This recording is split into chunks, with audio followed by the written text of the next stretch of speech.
Returning to our studies in the Gospel of John. The Gospel of John, chapter 2.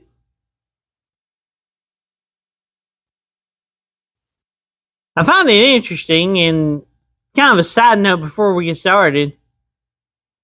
You think God holds a high value of what he sees about marriage? The first miracle that Jesus performs is at a marriage supper.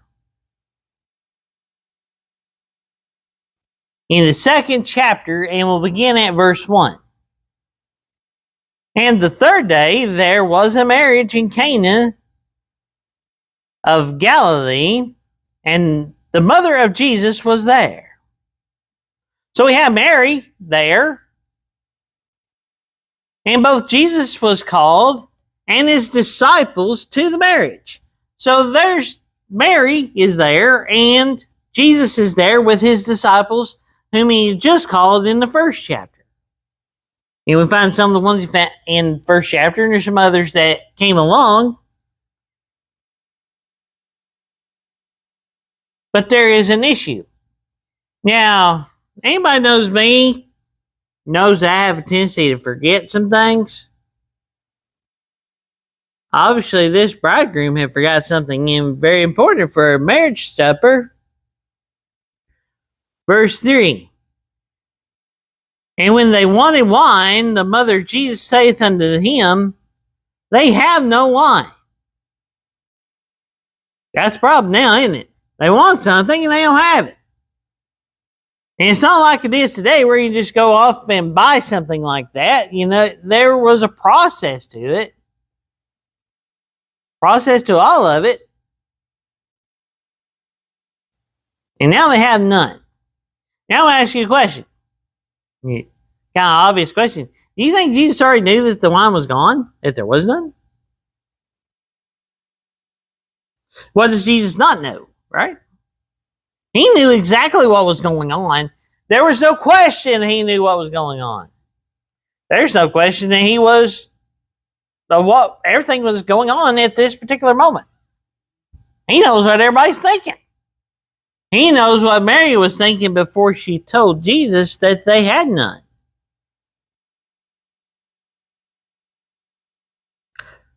Verse 4. Jesus saith unto her, Woman, what have I to do with thee? Now that's an interesting statement. Now here, some people seem to think that this is a kind of a little bit of a harsh way that he dealt with this. I don't see that. Because if you remember on the cross, he told Mary, his mother, Woman, behold your son, and son, behold your mother. So he's referred to her the same way he did on the cross. Now, was he looking out for her best interest on the cross? Well, absolutely. No disrespecting here intended at all. As a matter of fact, did the Lord not write in his 10 commandments, honor thy father and thy mother? So do you think he's still honoring his mother and father on this earth? I would say so. I would think so. But I had one tell me, and conversing with him, he said that this appears to be an idiom or a figure of speech in a way. But in this sense, it's, what is that to us? What does that have to do with us when we're here? Because here's the thing. It wasn't Jesus' responsibility and overall to provide wine, was it? It's the job of the bridegroom. Think about this. When you have marriage nowadays, who takes care of all these things? It's the family of the people getting married, right? You know, even the rehearsals taken care of by portions of the family, and the actual marriage is taken care of by parts of the family. That Jesus and Mary were invited, but were not necessarily connected to the people. And he says, mine hour is not yet come. Now that's a statement that he has made on several occasions throughout the New Testament, and particularly here in the Gospel of John. He makes that statement very often. Or he said of him, this hour was not yet come. I've heard both ways on this. I've heard that he was referring to his death on the cross. Can't deny, because that's what he talks about very often. But also, he has not begun his ministry or his miracles yet, as of at that time. It wouldn't be long till he does start, because when you come to chapter 3, you find him conversing with Nicodemus, and Nicodemus is saying the miracles that he had performed up to that point. I can't say that. I'm going to say that it was more that, because he had not begun to actually heal the sick or do any of those things or give sight to blind yet at this particular moment. But obviously, do you think that Jesus Christ lived a life that you had no doubt that there was something special about him, right? Maybe even before he began his ministry on this earth, do you think that his mother noticed there's something different about that guy? Because she knows he was born before she knew man. She knew that for sure. And then to take it even a step further, she's raised this guy since he was a baby all the way up till now he's 30. Do you think she's had instances to say there's something different about Jesus Christ? Right? I mean, do you think Jesus Christ always obeyed his parents the whole time? I mean, we just said that.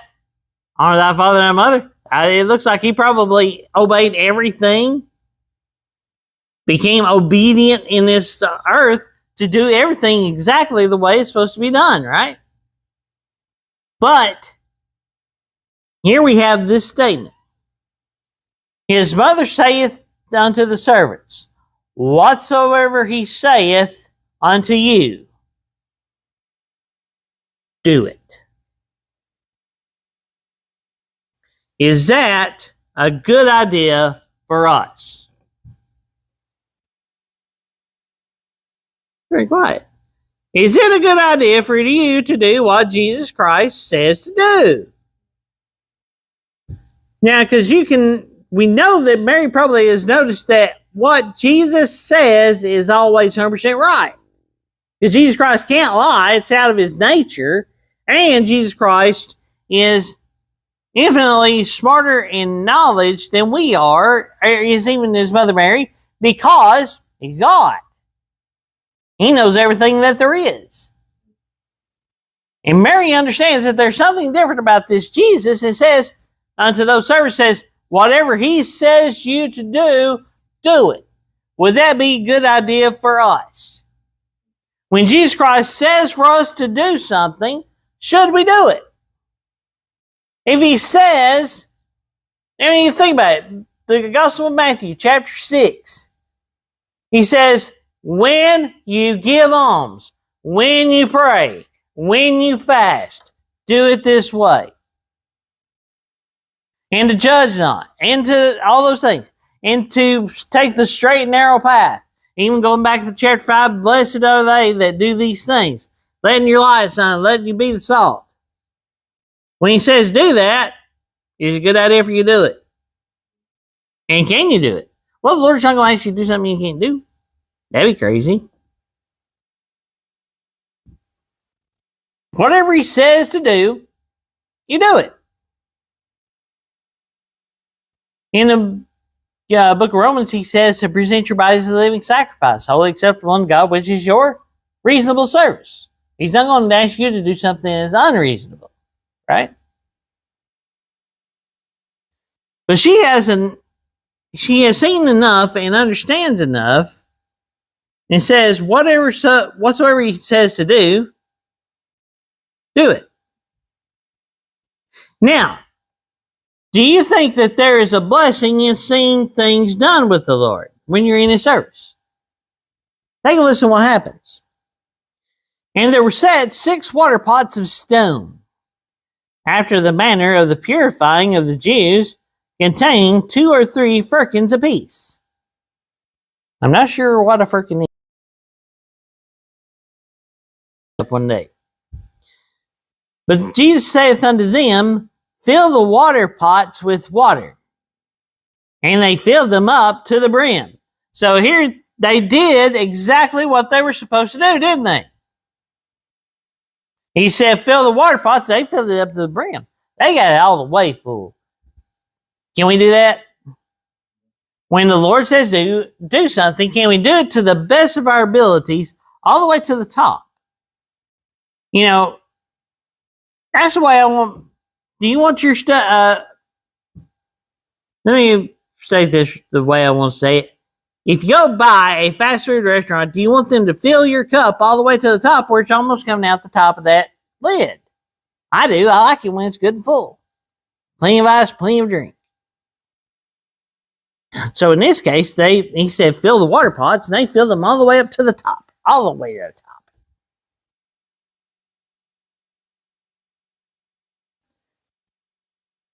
And he saith unto them, draw out now and bear unto the governor of the feast, and they bear it.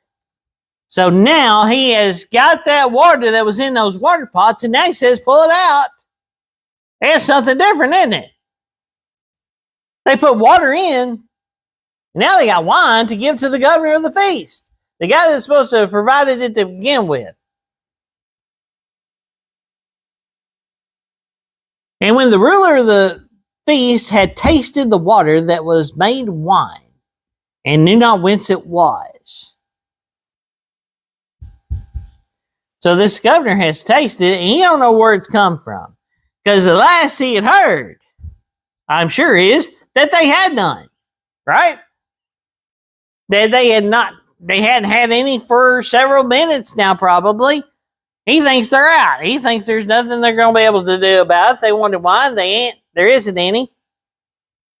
Now what? But now he says this one that they now have, and he doesn't know where it came from. But the servants which drew the water knew. They knew where it was at. Did they have a blessing in knowing where it come from? Do you have a blessing when you know when the Lord has been with you and done things in your life that you couldn't have done on your own? Have you ever seen that? Has that ever been a part of you? That you knew that the only way that you made it through was the Lord had done it. But have you also been like the governor and don't know how it could have happened? But there's only one explanation for that too, right? It's Jesus Christ. Does Jesus Christ have the ability to provide what you need before you ask? As a matter of fact, well, let's read on. The governor of the feast called the bridegroom, and saith unto him, every man at the beginning doth set forth good wine. And when the men have well drunk, then that which is worse.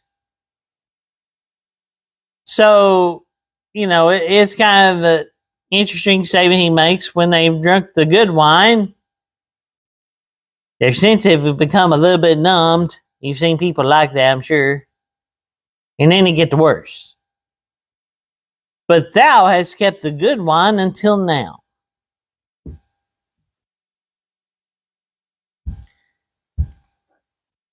Can Jesus do it better than anybody else? Can Jesus provide anything better than what this world can offer? Think about it for a minute. What can the world do for you? You look at what the world can do, and it says keep yourself unspotted from the world. There's a reason for that. The wisdom of this world is foolishness in the eyes of God, is it not? Why do we trust them that much? Now, don't get me wrong that there's a place for things like modern medicine and things of that nature, but in the long of it, when the Lord blesses it, is it or is it not better? When the Lord does it, is it better? What the Lord provided was better than what they had to start with. Why can we say that? Well, let's take a look at that. One of my favorite passages in the book of Ephesians, chapter 3, we find this statement. In the last verse, I believe it is.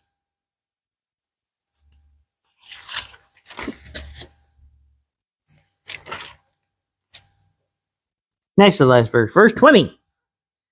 Now unto him that is able to do exceedingly abundantly above all that we ask or think.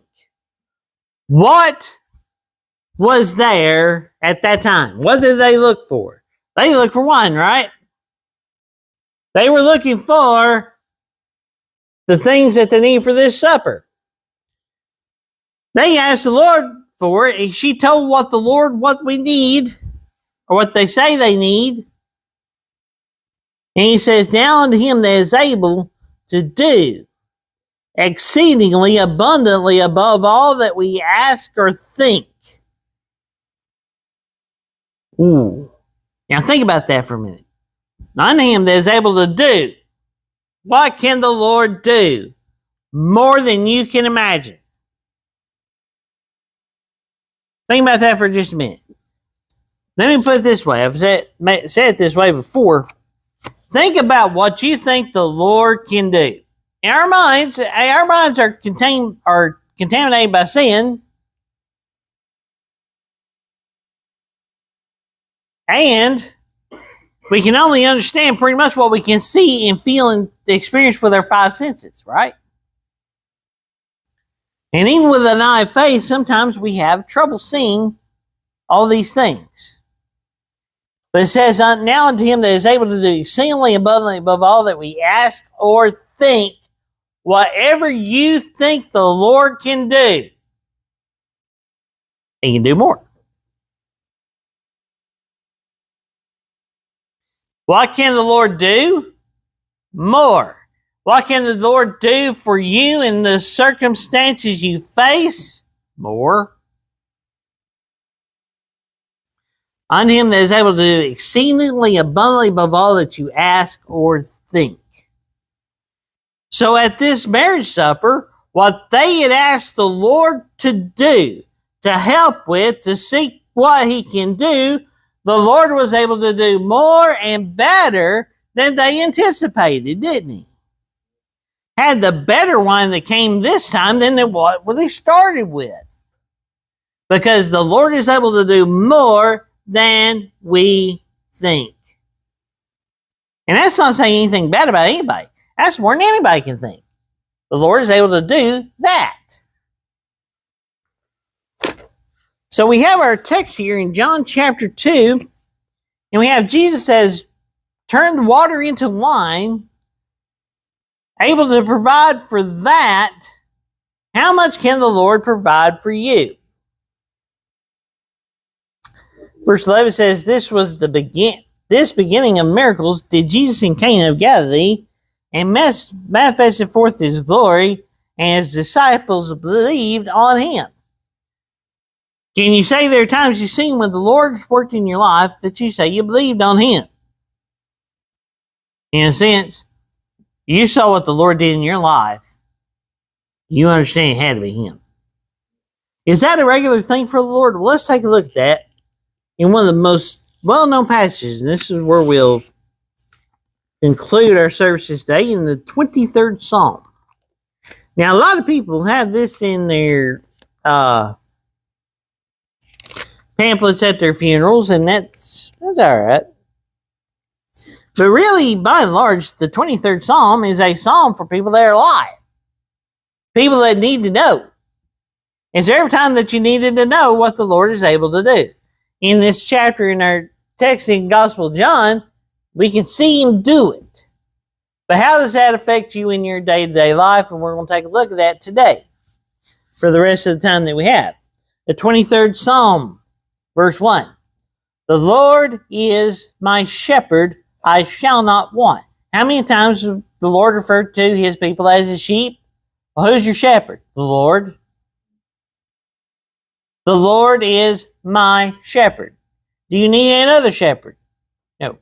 Don't need another great shepherd. The great shepherd that he refers to himself as in the book of the Gospel of John chapter 10.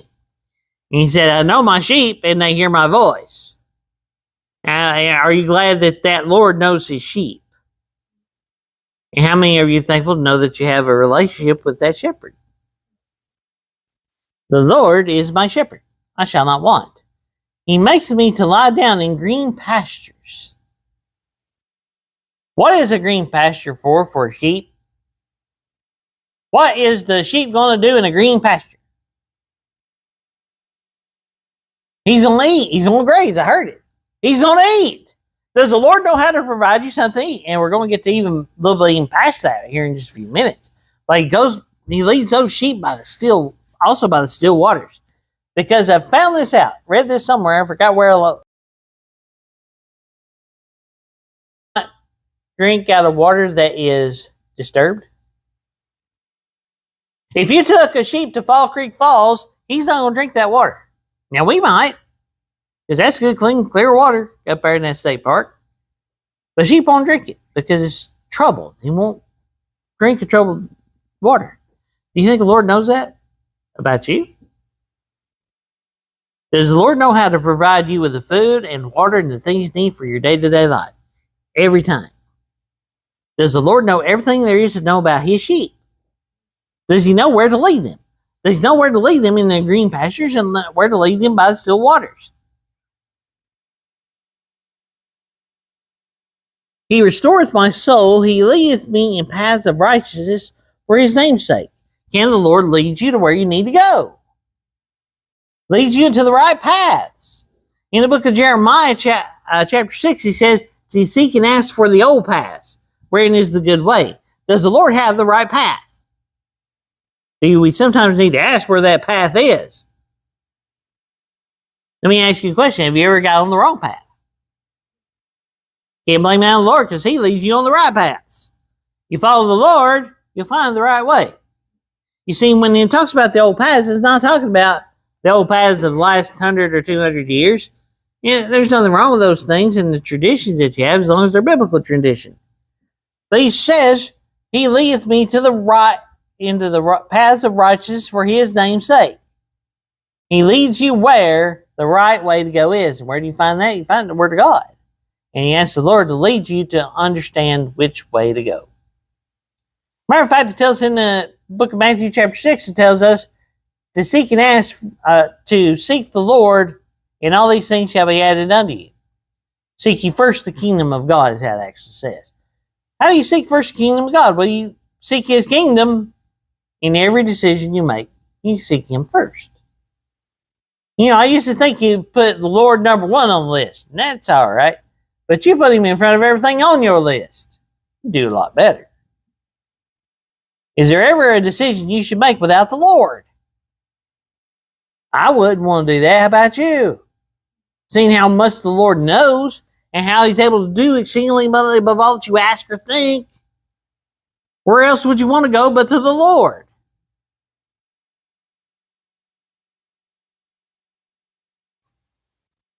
Yea, though I walk through the valley of the shadow of death, I will fear no evil. He walks through the valley of the shadow of death. Is that something, you know, in a lot of ways, we can walk through that just about any day because you don't know when the Lord's going to call you home. We don't have any control of that in a lot of ways, right?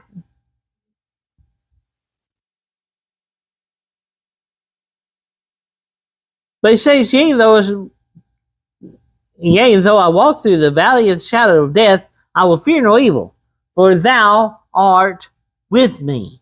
The Lord will never leave one of his people. Thy rod and thy staff, they comfort me. Now, we talked about a few moments ago those green pastures and where the food is. Well, how about this one? Listen to this statement. Thou preparest a table before me in the presence of mine enemies. Even when things are at their darkest, can the Lord still provide you a table?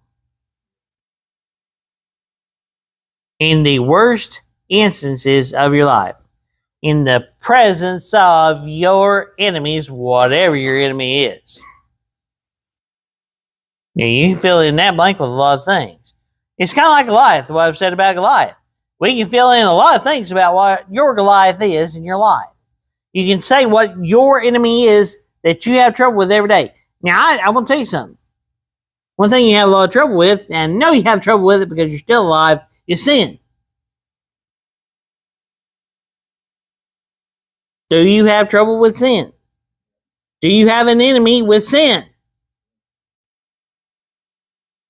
In this particular case, you may even talk about Saul. Saul was his enemy. And there was a lot of times he was on the run from Saul. And his son Absalom tried to kill him on an occasion, or to overthrow the kingdom. Has there ever been a time when there was enemies and troubles and trials that came upon you that you needed the Lord to provide the table in that time? Because you didn't know which way to go. And that can be any of us. That could be me too. I'm not talking about y'all. I'm talking about me. When I preach this stuff, I'm not talking to y'all. I'm talking to me. Because I have the same sinful nature y'all do, right?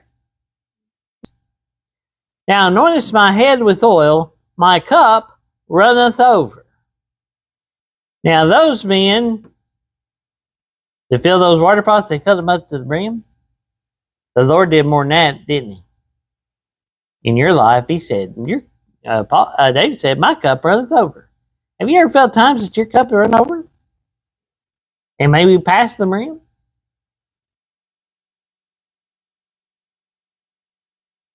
Put it in the terms of Malachi, chapter 3, verse 10, bringing all the tithes into the storehouse of Supreme now herewith, that I will now open to you the windows of heaven and pour you out a blessing, that there shall not be room enough to receive it. Do you think the Lord is still able to do all those things? We talk about it, we say it, but tomorrow will we know it? I mean, it's really hard when we live in a real world, isn't it? We have the realities of sin. We have the realities that everything's not exactly the way we think it should be, or understand the troubles and trials that come for us, why we have these enemies. But the Lord knows all of it, doesn't he? The Lord knew it. The Lord knew what they needed at that marriage ceremony. He knows what you need now.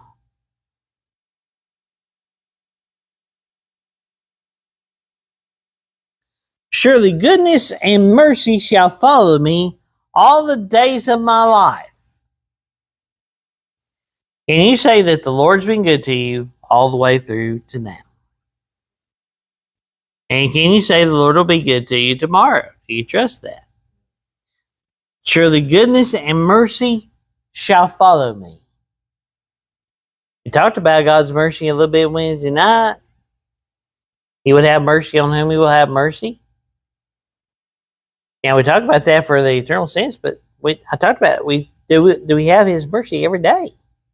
Do you need his mercy tomorrow? I'll even bring it up a little closer. Do you need God's mercy when you walk out these doors to follow you each step of the way? I do. In this verse, it says it will. Surely goodness and mercy shall follow me. Goodness and mercy will follow you.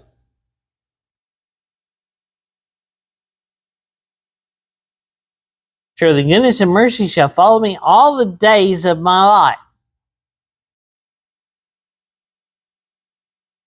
Now, I'm going to make a statement though.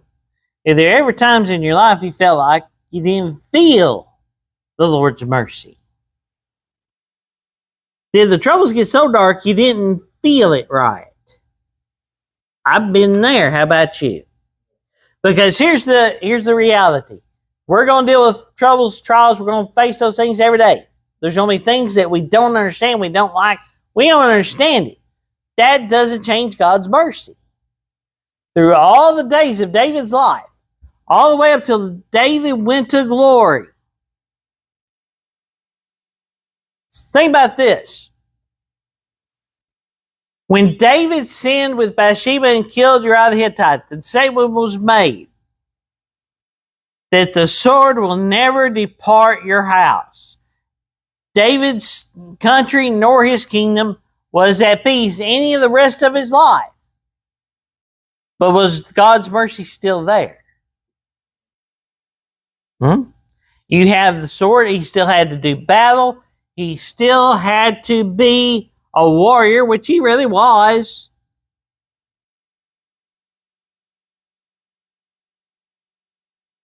But the Lord's mercy was still with him every day. Matter of fact, he tells us in the 139th Psalm, he says that his hand was before me and behind me and on top of me. Isn't it awesome to feel that God's hand is on top of you and around you? No matter where David went, the hand was still with him. He said, no matter how far up I go or how far down I go, that hand still holds me. It's still with me. And his statement there was, such things are too wonderful for me, is too great I cannot attain it. Can you really comprehend how good God's been to you? Can you really comprehend the sovereignty and the majesty and the amazingness of how God deals with you every day? It's beyond our comprehension, really, isn't it? Because we even said just a moment ago that He is able to do exceedingly above all that you ask or think. That hasn't changed. Thank the Lord for that. And it says, and I will dwell in the house of the Lord forever. I am thankful to tell you also that we can't lose our eternal salvation.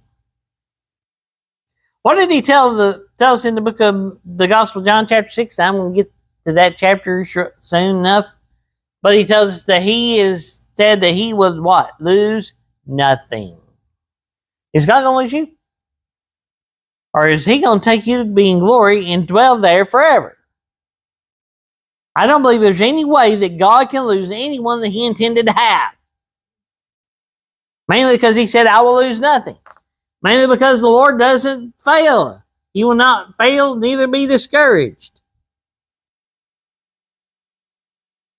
He cannot fail, he cannot be discouraged.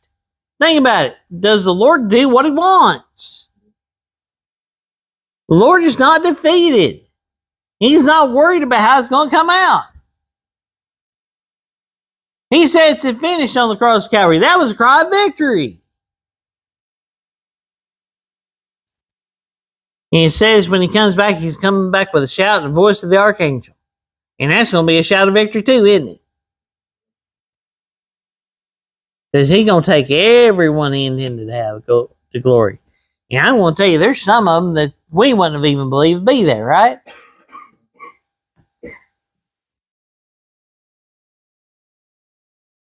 Good brother down in South Mississippi, been here before. He said, I just have this feeling when I arrive in glory, there's going to be a couple guys. See, I told you election had to be true. Lonnie just showed up. You ever felt that way? I have. How the Lord could love me that much to take me to glory. I believe I felt his presence. How about you? We have a confident expectation. We have a hope. That's what it tells us. We have a hope. What is hope? It's a confident expectation, but it hasn't been over that. But think about it like this.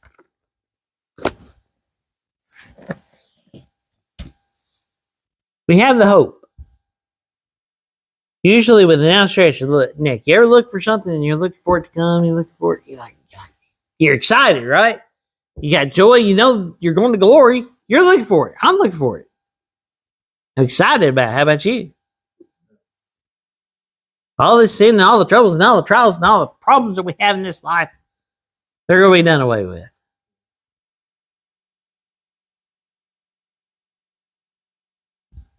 But can we feel his presence here and now? Can we have some earnest of that inheritance? That's what it talks about in the book of Ephesians chapter 1.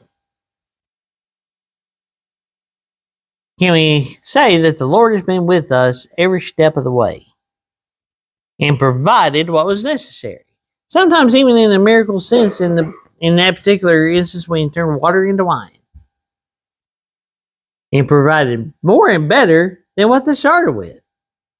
Can you say that the Lord has done more and better than what you started with? As he is able to do more than we ask or think. He can do all those things. Can the Lord help you in your trial? Whatever it is. I don't care what your trouble is. Is the Lord able? Was the Lord able? Well, if the Lord is indeed able, can we say when He says us to do something, can we do it? Sure.